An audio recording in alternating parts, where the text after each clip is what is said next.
I saw some crazy video and you're doing an awesome dance to a yoga song Oh on yeah, a mountain. yoga dance. Yeah, that That's was funny. You know why?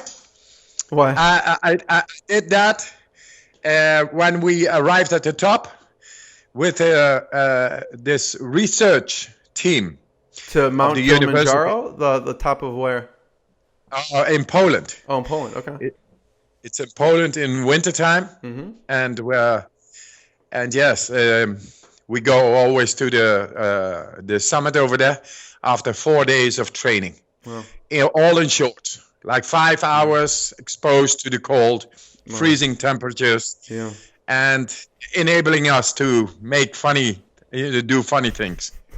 Yeah. The science part is important. Yeah. The drive. Yeah. Why Why you do it? why I do what I Yeah. do, Yeah. Yeah. and keep on doing it. Yeah. Uh, Yeah. uh, that's very interesting. Yeah. I always like to discover new areas, new dimensions of the life Yeah. itself, Yeah. and not to be conditioned. Yeah. And the conditioning, which is related to the comfort zone of controlling, Yeah. I don't like that. That's why I always want to refine myself in nature. So in a couple of days, I go back to the Kilimanjaro Yeah. and climb with 27 people. Wow. And the oldest participant Yeah. is 76 years old. Wow. I have to take care that he is able Yeah. to reach the summit, not only like reaching the summit of the Kilimanjaro, but Yeah. also in a record time. Yeah. So something more than a day Yeah. to the summit. And then with a person without prior experience Right. in mountaineering, I think that's a great, big challenge. Huge challenge. I like to show the world we are able to do so much more if we just go out of our ways, rigid patterns of Yeah. thinking, Yeah. and and therefore, the connection between the body and the mind Yeah. changes, a paradigm shift. That's what I try to create, not only by doing all this Yeah. myself, but showing that everybody actually is very able to Yeah. do so much more than we ever thought possible. Yeah. Because like 3 years ago, I began to go and climb with all kinds of people in physiologically looking at it by the experts and the physiologists, Yeah. telling me this is not It's possible. impossible. Yeah. It's impossible. With people, even with diseases, no prior mountaineering experience, Right. 3 days in short Yeah. to the top of the Kilimanjaro, that we don't want to link with this expedition. Right. This is irresponsible. People are going to die, Yeah. and they have all these diseases. And you know what we did? We didn't do it in 3 days. We did it in 2 days. 2 days. Yeah. And I did not hear anything of these experts and these physiologists anymore. Yeah. So last year I did it again, not in 2 days, in 31 hours. Wow. Now the oldest participant is 76 years old, Yeah. and I still try to beat the old record. You know, How many yeah, people? How many people did it last time with you? This one's 27 people. Is it going to go with you? First group was 26, 26. then 20, then Yeah. 20, and now 27. Yeah. What's your biggest concern with the 76-year-old or anyone else in the group? Simply, I have to watch him. Yeah. I have to watch. He is 76 years old. He's got a great spirit, Yeah. but I have to see if his body, if he listens to his body. Yeah.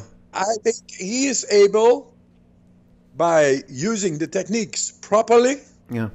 really going through the fear, and I'm looking at him. I'm gonna go with him. Then in that flow, he will be able to go up. But I have to stay in connection with this man, to Yeah. be aware of this man. Yeah. Not only of this, like 12 or 13 women too. Yeah. They all gonna do it in, barely dressed, barely clothed. Right. Pure nature. It's hard, but righteous. Yeah. And it's over before they know, before they understand it is done. Yeah. Because they will go as deep as into the brain where there are no words. Yeah. There is just sensations, pure primordial feelings. Yeah. And they have to get into that and just keep on. Shut up with your mind and just do it. Yeah. Just go into it. And the just do it is nothing more than taking on that primordial feeling, sensation, and do it consciously. Yeah. And then we are able to do so much more. And that it has been shown, Jeremy, in the university, that people doing these breathing techniques and using their focus, which is feeling, focus is feeling, they produced, lying in bed, more adrenaline than somebody going into its first bungee jump in fear. Wow. And compared the blood results with the two research conducted research programs. Yeah. So it is really going controlled into the pureness of the stress hormone release, the adrenaline, epinephrine, the survival mode. Yeah. But now consciously and totally in tune and in peace, in control with the deepest part of the brain. Yeah. Which is hypothalamus, pineal gland, amygdala, and all that, the brainstem, reptilian. And we know how to control that one. Yeah. And so I get them over there, and I really talk to these people. Are you really there? And because if you got something going on in your mind as a reserve, then you're going to be then you're going to be punished, or you're going to harm yourself up there, because there is no space for error in an attitude. Yeah. You got to be open totally in order to interact with the fast changing circumstances of going so fast in the ascent. Yeah. Because the body normally with the attitude, as we live in the comfort zone, is not able to adapt. That's why these physiologists and these experts told us, but these are the physiological barriers. This is scientifically proved. Right. People are going to die. We don't want to link with this. We are the experts. You don't know, etc. You're just a renegade or this or that. And I told them, no. What I learned is not out of the books. Yeah. What I learned is coming from nature. Yeah. And the cold is merciless. Yeah. But righteous as well. What did you find the last group that you took to Mount Kilimanjaro? What was the toughest part? What were some of the people saying was the toughest part of that journey for them? The toughest part is the interesting. Yeah, many are, of course, physiologically the last part.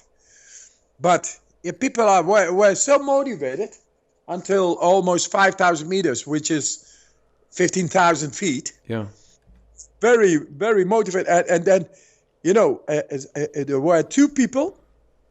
Then the toughest part, I think, is they got to listen to me. Yeah. Because I come from nature. I know what nature is. I'm a medium of nature. Yeah. And I tell them, listen, I know what the mountain exerts of us. Asking of us. It asks obedience. It asks you should surrender to the mountain and be open, because then the mountain is able, the circumstances are able to change your physiology to be adapted to the circumstances and go on and have sufficient oxygen and pH levels and all that. And so you got to learn to listen. But some guys did not listen. You know what they do when we arrived at the last camp before the summit? What? Like in a very accelerated pace. Yeah. We got there, and then people are really tired. Yeah. But they still got this. They still got this the goal within their heads. Yeah. And that makes them open to go and to do the last part.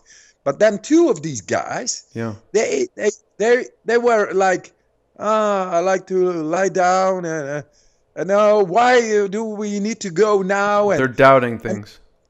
That little is taken away the conviction of those people. Yeah. So that's this time I told everybody, you listen to me. Right. We are going to the top.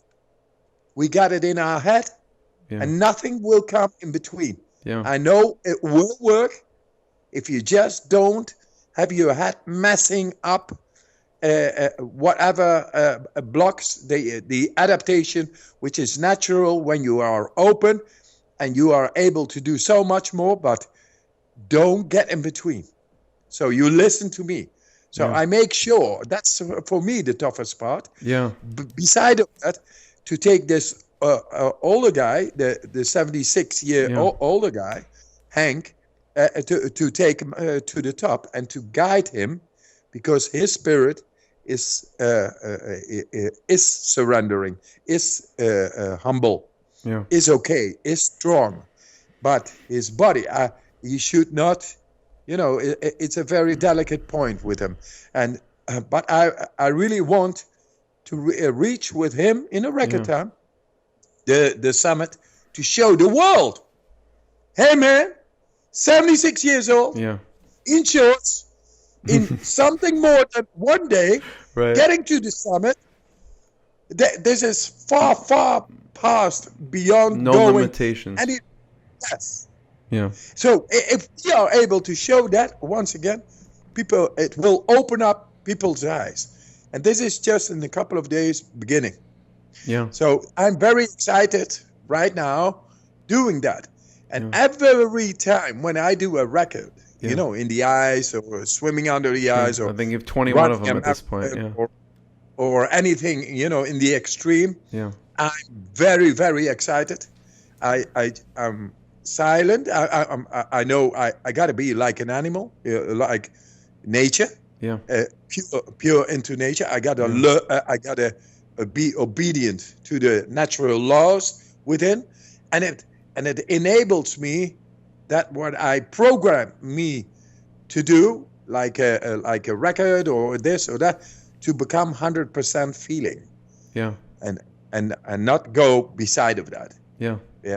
So that's the way. What I got, you can't buy.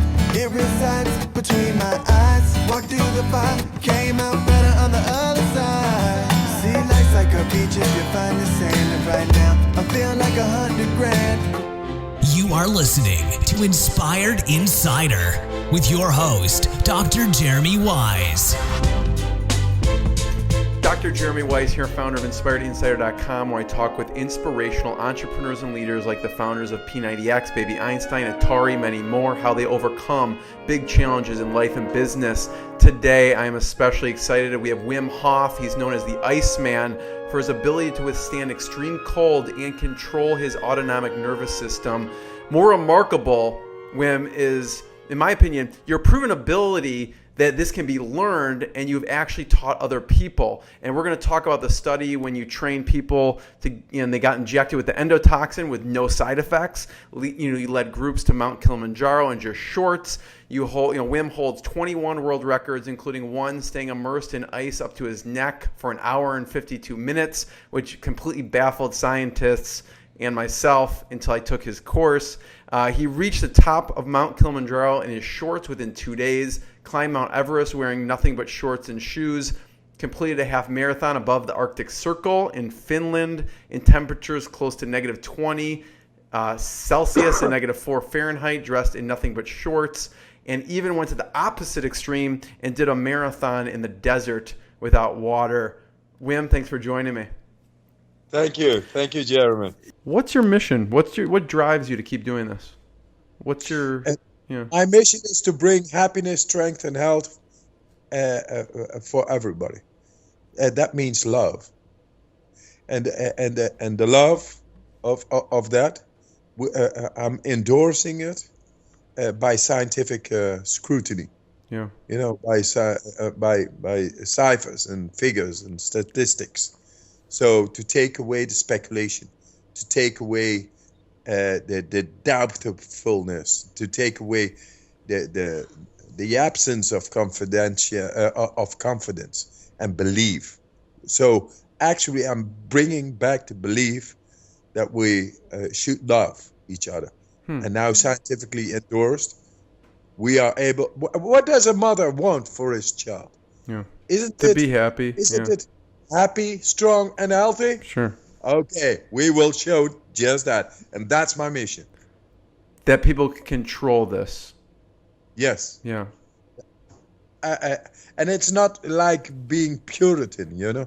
all the day doing yoga. Is that, these guys, once again, with the research program, they drank like Templars.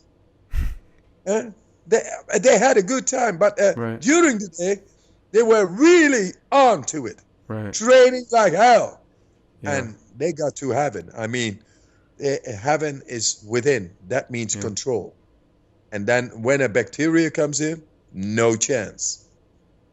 Yeah. So that's great. And this is the way. It's not being, very rigid in your training patterns or your patterns of thinking. It's not being rigid. It's just learning to feel again. Yeah. And that there is the possibility and the confidentiality. The confidence. You get back confidence. Is that peace. Yeah. Once you know you are able to get to some place, you don't have the urge so much to go to it. Yeah. I mean, since it's Inspired Insider, Wim, I always ask, what's been the lowest point in your life, and then how you push through the tough time?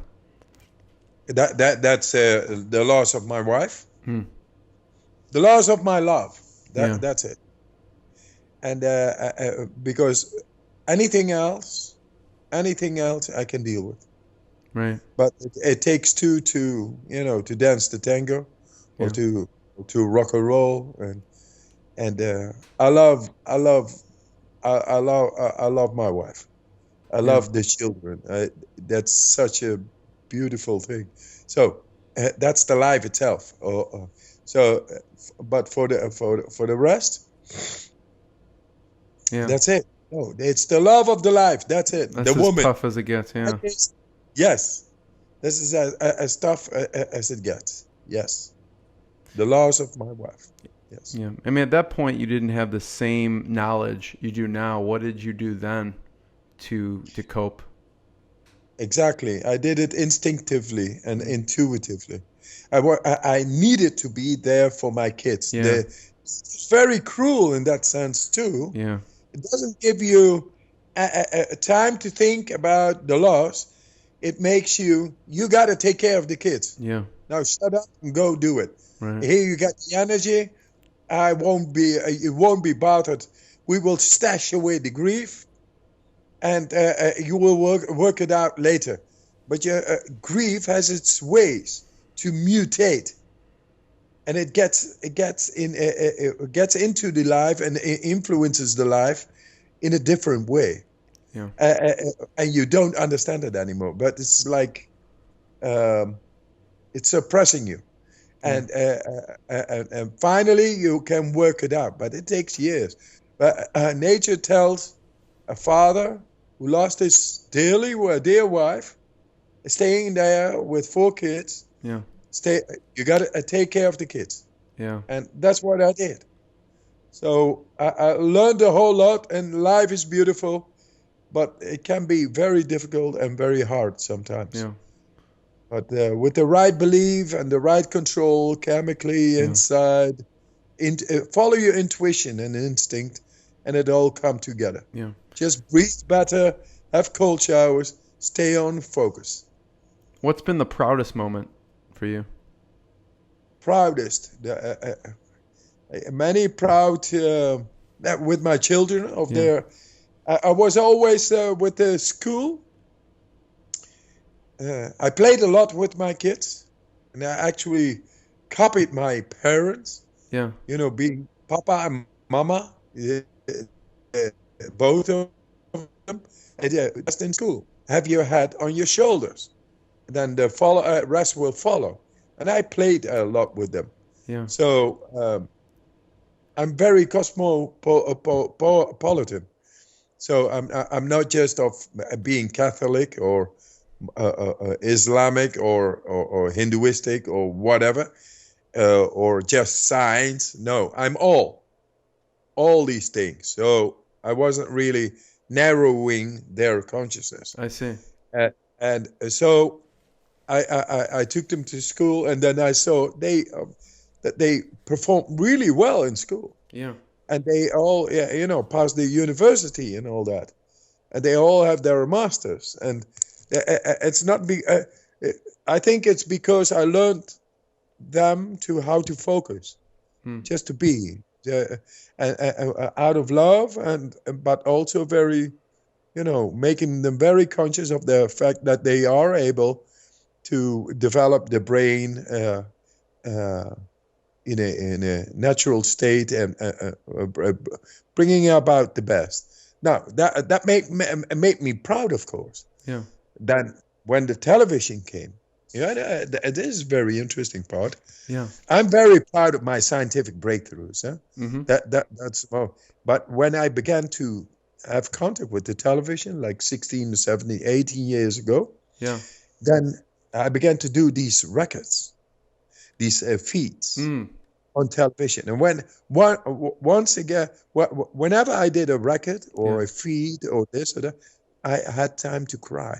It's when I worked out the grief I had of my wife, because I got out of the ordinary, the conditioning, and then I had space to cry, and then it built it up, and then science came in, and when these scientific experiments came in, that really made me proud. Yes. Yeah. Oh wow! Recognition for all I said and all I believed in all the time, and right now we have scientific endorsement. Hey man, yes, recognition makes you silent, makes you proud. A proud man is just standing in the blast of the wind. Yeah. And that was me. So right now I'm also convinced, and what makes me really proud now is to help all the children of the world. Yeah. I'm into that. For that we need not only money, we need to change the way we think. Yeah. And that's done scientific scrutiny, because it goes first through the universities, no speculation, then it gets into the books, and then it will come top down. Yeah. We got to change the way we think. You'll get there. Yeah. Yeah. Sorry? You're getting there. You'll get there. Yeah. We get there. Yeah. And that's where we meet, Jeremy. Yeah. Because you do good work. And we become stronger. You make me stronger in my message, bringing it out. And your questions, this is a colloquium doctum. Huh? This is an intelligent conversation. And it's mental, good level. Everybody is able to tap in and to reach. And this is the way we spread the love. Yeah. But now, non-speculative love. Yeah. It's about hormonal systems, and it's about immune systems. Right. It's explaining that everybody, in just a matter of one day or 10 minutes or whenever you like, showing that we have the possibility to reconnect with the endocrine systems and the immune systems, thus bringing about happiness, health, and strength. Right. For everybody. Yeah. Yeah. I love the mission, helping every children in the world. You know, my daughter this morning, 4-year-old, tried to leave the house. She's like, I don't want to wear my coat. I'm like, that's fine. I'll teach you these breathing techniques. Let's go. And my wife, and my wife's like, what are you talking about? I'm like, don't worry. Leave your coat. Let's go. And then she put her coat on. She's like, this guy's crazy. But I think you will help all the children in the world. You know? So, Right. yeah. Nice. Yeah. Nice. So I really appreciate, Wim, I have one last question, but any other lessons, anything that we didn't talk about already that you think would be important to mention? Yes. My final goal is to help all the children, because we got to change the world. We got to change the world. That means bring about the right knowledge, non-speculative, and bring back the confidence and believe that we are able to bring about happiness, strength, and health for everybody. Yeah. We will do it scientifically. And right now we got to row with the materials we have and the boat we have. But it'll grow. It's maybe the Ark of Noah. I don't know. We can use symbols whatsoever, but I use science to prove it. Yeah. We got to bring back belief that love is the one. And love composed by strength, health, and happiness. Yeah. And those are simply the immune systems and the endocrine systems. And I want to get more research. Maybe through your channel. Yeah. I'm calling out for other scientists. Hey man, let's get into research.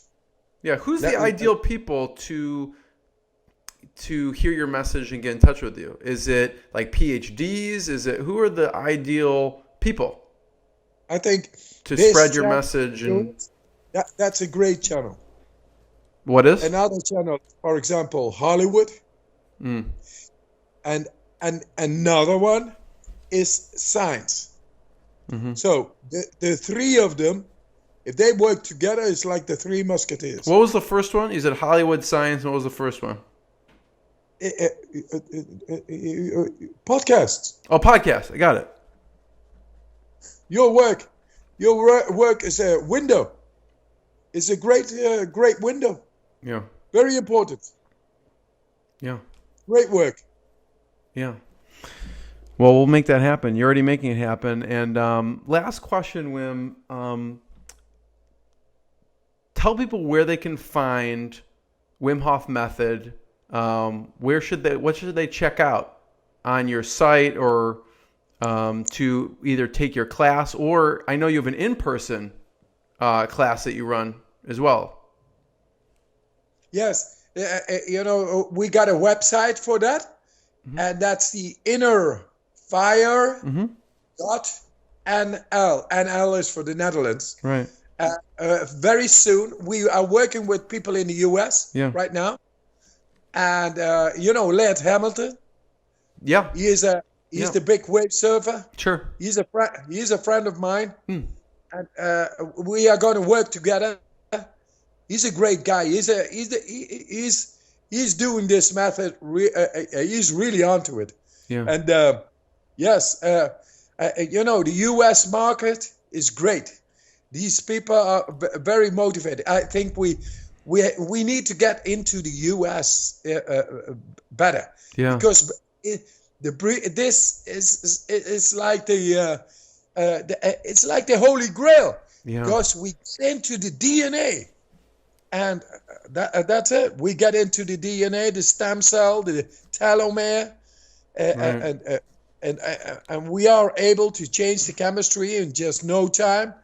We found out the simpleness and the effectiveness. Yeah. So you help me right now.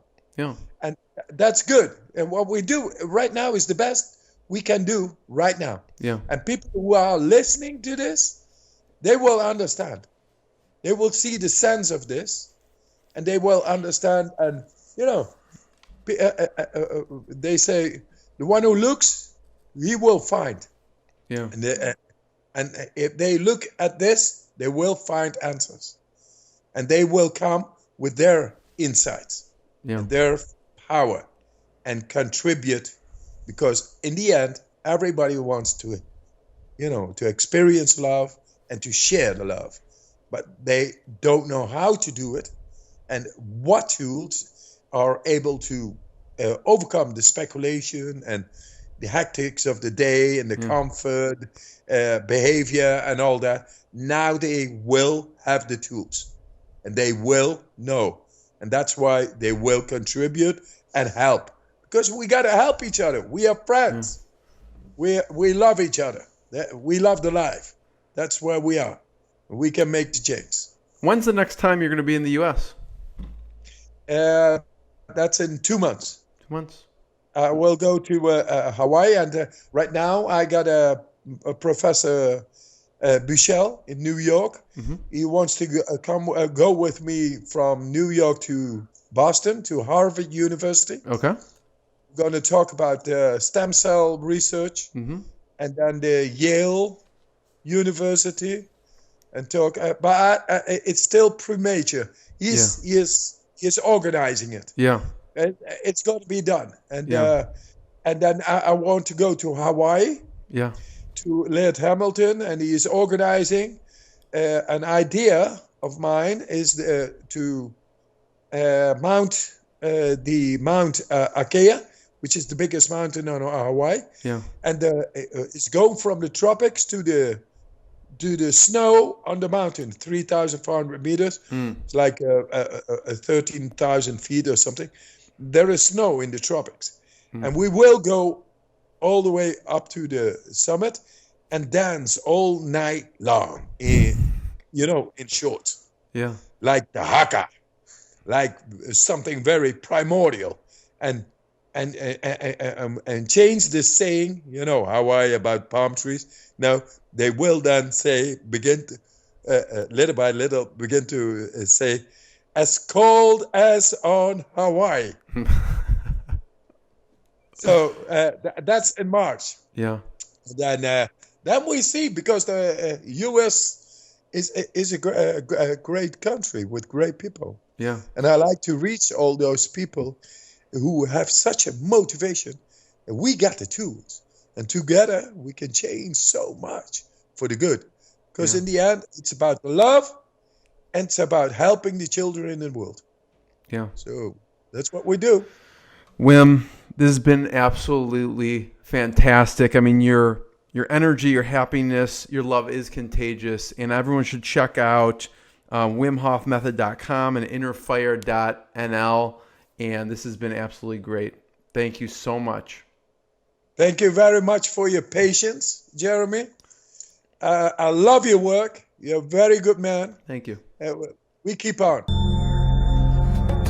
What I got, you can't buy. It resides between my eyes. Walked through the fire, came out better on the other side. See, life's like a beach if you find the sand. And right now, I feel like $100 grand.